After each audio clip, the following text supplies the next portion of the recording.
you know about the hotel, the very first thing that every single person said was they used to hang Mexicans in front of that hotel.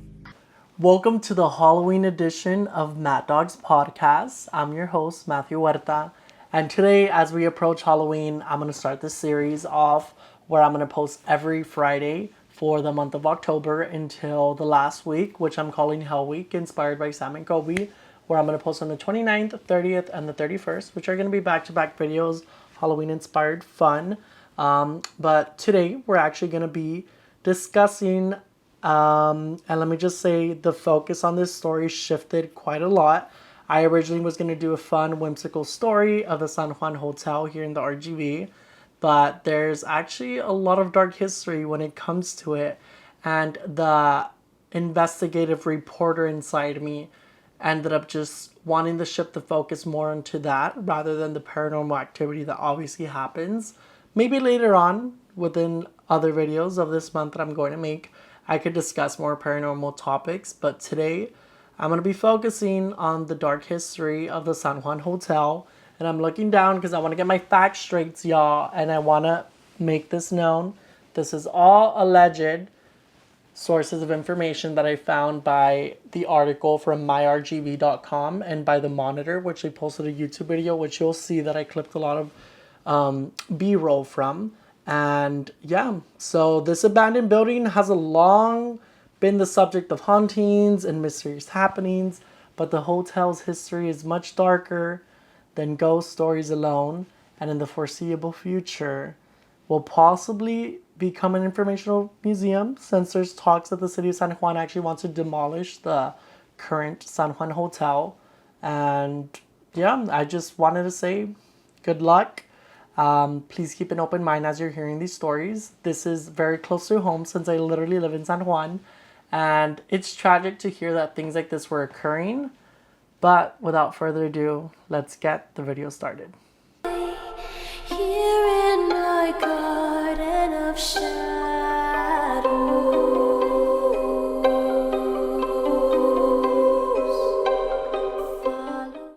Okay, I'm back. I kind of got a little freaked out because as I sat down to start filming this, you could hear the train passing the railroad tracks, which make a heavy emphasis in today's investigative story. But let's get started with the facts. So the San Juan Hotel, built in 1909, played a central role in the social and cultural life of San Juan, Texas. Once a hub of activity, it now lies abandoned, marked by a history of tragedy, including a 1950 double murder and several fires.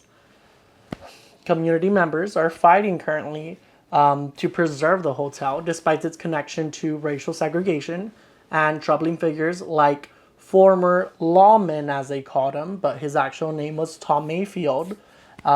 He's going to be the focus of today's story, by the way. And historians just want to highlight the importance for reflecting on the area's complex past and for potential healing. So that's pretty much the argument right now. But it is, once again, a symbol of racial segregation, because we were on the south side of the tracks where it was for like white residents only. So just a little background on that. In the valley, it was still kind of like around the civil rights movement sort of deal. There's the south side and the north side of the tracks, and the San Juan Hotel is actually on the south side of the tracks. So it was for those white residents only. And Business 83 has its own history of itself, because before the highways, Business 83 was how you got from one side of the valley to literally all the way to Brownsville. So, of course, the place itself was actually supposed to be like a social event center, you know, just a lobby. As travelers were passing by, they were able to stay at the hotel and whatnot. So the hotel was like your normal community hotel. That sounds bad, but I don't mean it in that way. I mean it in the sense where there was just a lot of famous figures that would actually stay at the hotel itself. It was for social events where, not sure if they actually had like a ballroom, but kind of the courtyard that they had. It's kind of where they held their events, and they had these prestigious people that would stay there as well. There was actually that double murder the double murder that happened in 1950s by Edna Nelson. She was actually a guest, and she shot someone in the lobby. And as I was researching, I actually could not find any details on that specific story. I might have just been searching wrong, but I did want to just make mention, apart from this crazy stuff Tom Mayfield did, she also did some crazy stuff in the hotel itself. And there's just been discussion as well that there's multiple fires at that hotel, whether they were started on purpose. Because once again, the stuff that was happening, it might have been in like trying where the public was trying to do like a sort of protest. Because the major thing with Tom Mayfield, right now that I get with it, he allegedly would hang Mexicans in front of the hotel as a statement. I know, that's crazy. So just the hauntings itself and just the history of the fires and stuff all might have been led because of how controversial the hotel was becoming. Apart from its start in 1909, it's like that all just went down the drain when all these high prestigious people started staying for longer periods of time and started using it as a hub to continue their homicides and murders. So now let's get into the juicy part of the story and the saddening part of it. But Tom Mayfield was a former Texas Ranger for Hidalgo County and a resident, known for his collection of artifacts taken from victims and his violent past. And violent past, a heavy emphasis on the alleged hanging of the Mexicans. He was born in 1880. The landmark signage that's actually in front of the San Juan Hotel, wrongfully, in my opinion, thanked him for his work. But it was actually a dirty past because, as I might mention the video right now, a lot of people didn't like him because he was just known to be an awful man. Valley kind of knows the San Juan Hotel is haunted. That's what it's known for. Many people believe that it's haunted because a prostitute was killed there. That's the common story. But the other story, really told by elders, is it's haunted because of the horrible things that Tom Mayfield did. Will tell you he was an awful human being. But the landmark was named after him, and heavy emphasis, it was named after him, and it was like a feature on him because he spent his last days, like literally died in that hotel, which is like the craziest part. Like honestly, it might be just hunted by him. And it freaks me out because it's literally like not even that far from my house. And I just want to make emphasis again. I know this is like third time I mentioned it, but just the hanging of the Mexicans, it was kind of like a statement sort of deal, like to kind of keep that racial hierarchy where he's the best white man and stuff in the city. Because once again, he was literally like an investigative reporter, not investigative, he was an investigative detective. Like he was literally so involved with the city of San Juan that he just gained so much power. And I think his racist past or his racist like upbringing literally kind of wanted him to stay in that controlling position. So to do that, I honestly conspiracized, I guess you could say. He would do it because like as people were passing the railroad tracks, it was like kind of like a public appearance, and he would hang these, whether they were Mexicans, whether they were I don't know what exactly, like it wasn't specific in the article that I was watching, but it was kind of like a statement for him. Like, this is what will happen if you don't follow the chain of command, and exactly why it's heavy emphasis in the history of the racial hierarchy there with him. So a lot of people built fear with Tom Mayfield. Parameters. And these are things that were done, right? Public lynchings and public violence was done to keep people in their place and keep the racial order, the racial hierarchy intact. And so, the San Juan Hotel, it makes sense. It's a public place on the south side of the tracks that directly faces the north side of the tracks. So people will see that. And there was even a specific story, which I'll highlight right now. Just imagine a kid being scared to pass by the hotel because he was just known to be this scary man, and closing your eyes to pass by the hotel. That's just like, it says enough. Kids' instincts should literally be like researched because most of the times they're right. And this man told me that he used to ride his bike as a kid by the San Juan Hotel every day to go to baseball practice. His coach, ironically, was Erasmo Bravo, and he was going to play baseball on Mayfield Park. And he said every single time he rode his bike past the hotel, he would close his eyes and pedal as fast as he could because he was definitely afraid of that place and the man that lived there. He said he was like a boogeyman. He was scarier than La Llorona, is what he would say. As time continued, and of course these alleged occurrences were happening where he was not only like hanging Mexicans, but he was also allegedly, heavily on the allegedly, was also doing stuff like torture to continue his power, I guess you could say. And there were all racist motives, unfortunately. So that's kind of the saddening part of it. But just imagine how many like bodies and souls are on this man, and he's literally pretty much commended for running. I don't even know if that's the right word, but he's pretty much like praised for running the city of San Juan for that long period of time until he was replaced by another congressman, and that's pretty much when he stopped being as involved with the city of San Juan. But it didn't stop his involvement with the hotel itself. He literally was paid by the city of San Juan to continue living in the hotel until he retired. So, like, I mean, even in the start of it, he already had his own office in the hotel. It then became like kind of his retirement home, and that's kind of where it went downhill. Multiple ties. One is as one of the prominent Texas Rangers at the time, he would have been the one that is largely responsible for any lynchings by the Texas Rangers in front of that hotel. The second tie is that the reason why there is a marker to Tom Mayfield in front of the hotel is that he spent his last years living at the hotel.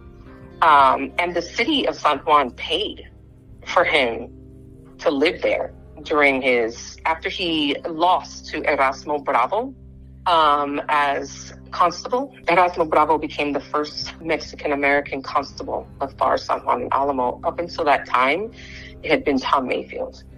Because he would have like those social events, and he would have people come over, and he literally had like a memorabilia of items he would take from those people he would kill or pretty much massacre at this point. Because imagine the stuff he would do after he hung them. Like, they're already dead, I'm sure. Just his motives were crazy. So I honestly feel like the shift towards him is very important in this story in specific, because there is just a lot of history, and I'll play another clip right now where people thought it was just because the prostitutes that had died there. Like, of course, there's so much that happened in that hotel itself, but I honestly think emphasis on this guy is needed because he's literally at the front of the freaking landmark, like, press release sort of deal, and it's not a character we would want highlighted. Of course, something to keep in history, because we would want kids to learn the history of San Juan and stuff. So I don't know. It's just kind of crazy how that all happened, and he was like the main character for the hotel itself. Like, he was the face of it, and to have that sort of history is very saddening. I personally, being a resident here in San Juan, never knew the actual history of the hotel itself. Of course, there's like a lot of blacked out areas where there's not a lot of information out there of like what actually would happen. What would happen at these social events? Like, were they actually prestigious people, or were they prestigious people in power, not only in like hierarchy, I guess you could say? It's just scary to think about what else occurred, because imagine the freaking whitest powerful man was staying there doing all these things. I'm sure it encouraged other people, whether it was equally as racist as him or just equally as powerful as him, that used the hotel kind of as a segue and as not as an excuse, but like they felt like they could do those sort of acts at the hotel. And it's crazy because this stuff was happening in between the 1919s all the way through the 1960s. I actually did not confirm when the man passed away, but I mean, he was born in 1880, so I'm assuming he might have passed away in, I'm saying like 1981, purchasing the hotel. No, actually, I'm not too sure, but point is, he lived a good chunk during the civil rights movement, and that's not even that long ago. My mom literally probably moved over here to America like in the 1970s. Like, that's not even that long. Imagine, like, just imagine what our actual people went through that were living here at the time, especially with the kid. I'm sure the kid that was passing by on his bike would see all these massacres happening, or maybe not see of it, but hear the stories of it. And he was scared to even pass by it. So just imagine that kid. He's probably in his 70s or 60s right now. He's still sharing these stories. Unfortunately, I wasn't able to find any, valuable resources or credible resources to continue these alleged claims. But still something where, even though it's like spread information just by word, through folklore, through tales, it's still something to pay attention to, because whether this was like a fabricated story or not, it just says a lot as to why the hotel itself is closed now. It had to be closed. It had to be closed once he passed away. The freaking hotel closed once he passed away with the hotel. He practically passed away with the hotel. The hotel was done once he was dead.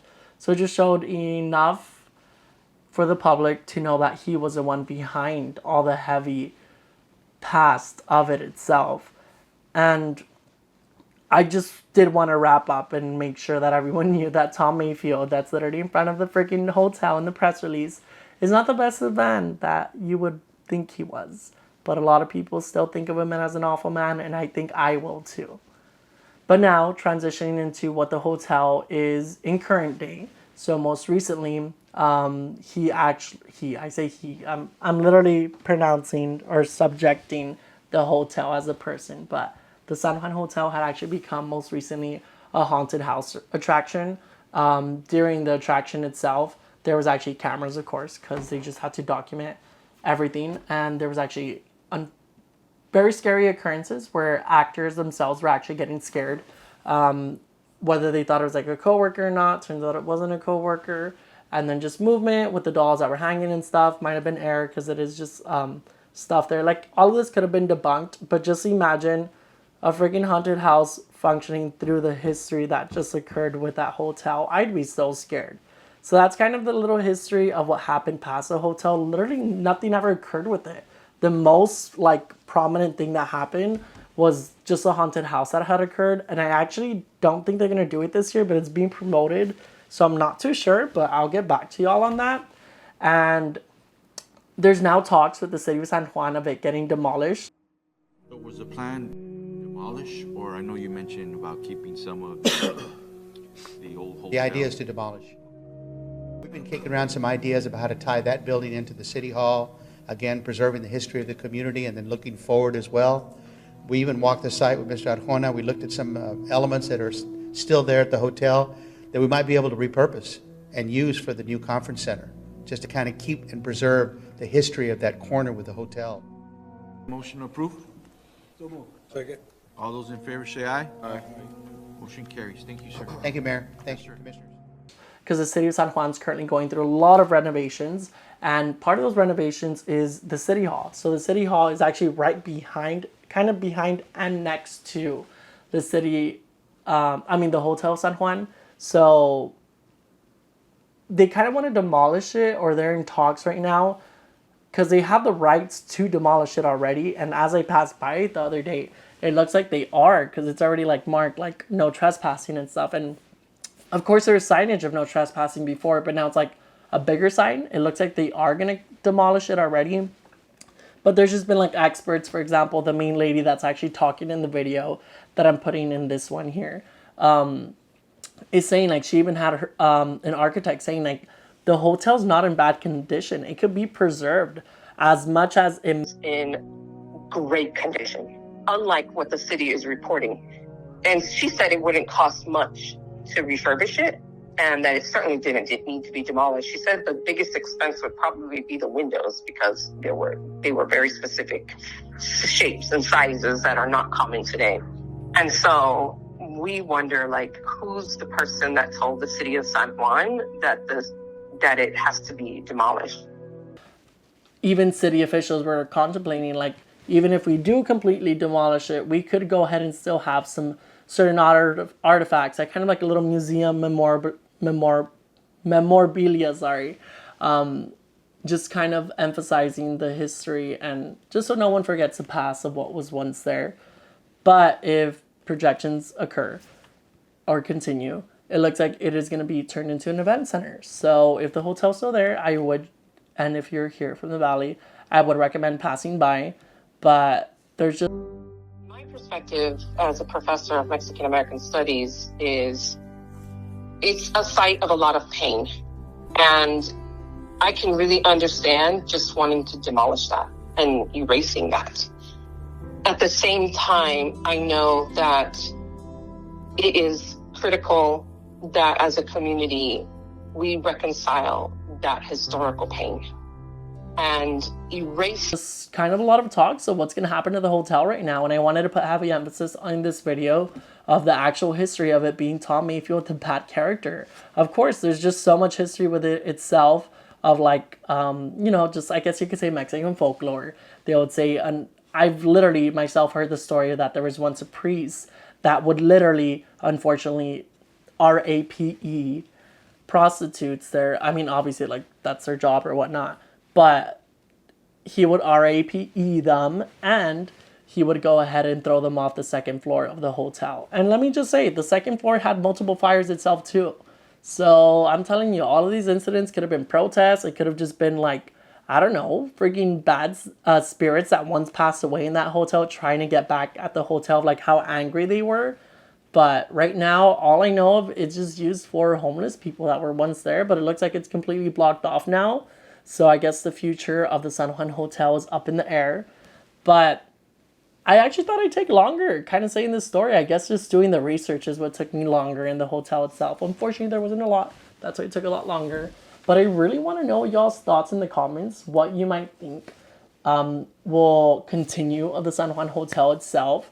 And for sure, some theories that maybe your relatives that were living in the RGV longer than I did, because I was born in 2002. And my parents themselves, they weren't here until like the 1980s.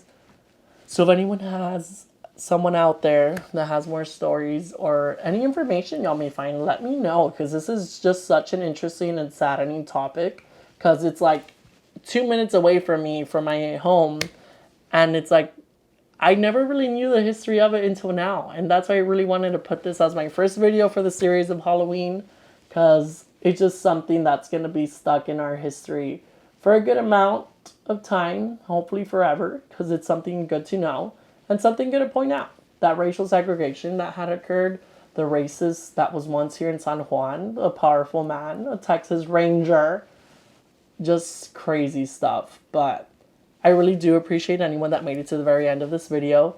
These are topics I do want to go more in depth into, hopefully with conversations and podcasts with interviewees or interview guests that I could potentially do soon. But let me know what y'all think, so we could go ahead and continue this discussion. If y'all haven't yet, make sure to go follow my Instagram. It's just Matthew Huerta 956, and my TikTok, MattDog_956. So you guys could go ahead and stay in touch with me if you want to shoot me a message, maybe do a collab or something in the future. I'm currently in school, so it's been a little crazy to maintain everything.